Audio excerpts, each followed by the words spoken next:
Dimri Acartë ka mbërthyer Europën duke shkaktuar vështirësi të mëdha në transport dhe jetën e përditshme në shumë vende të kontinentit. Rreshtit intensive të borës, temperaturat shumë të ulta dhe erat e forta kanë çuar në anulim fluturimesh, ndërprerje të qarkullimit rrugor dhe hekur rudor si dhe vonesa të shumta në shërbime publike. Në Holand situata paraqitet veçanërisht problematike. Në aeroportin e Amsterdamit janë anuluar më shumë se 700 fluturime, ndërsa mbi 1000 pasagjerë janë detyruar të kalojnë natën në ambientet e aeroportit, duke vjetur në tokë ose në garrige.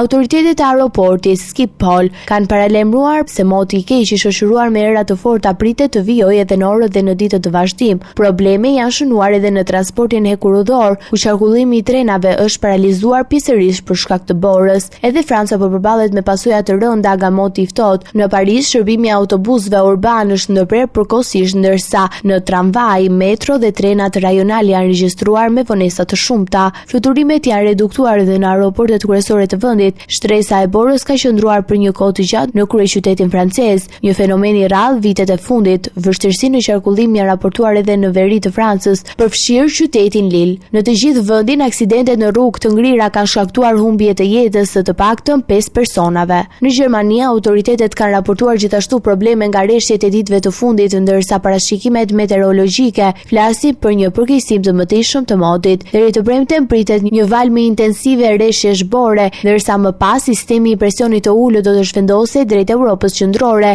duke sjellë borë dhe akull. Meteorologët paralajmërojnë për të premten dhe një stuhi të fortë nga lindja, e cila do të shoqërohet me ulje të ndjeshme të temperaturave dhe rreshje të mëdha bore në disa rajone.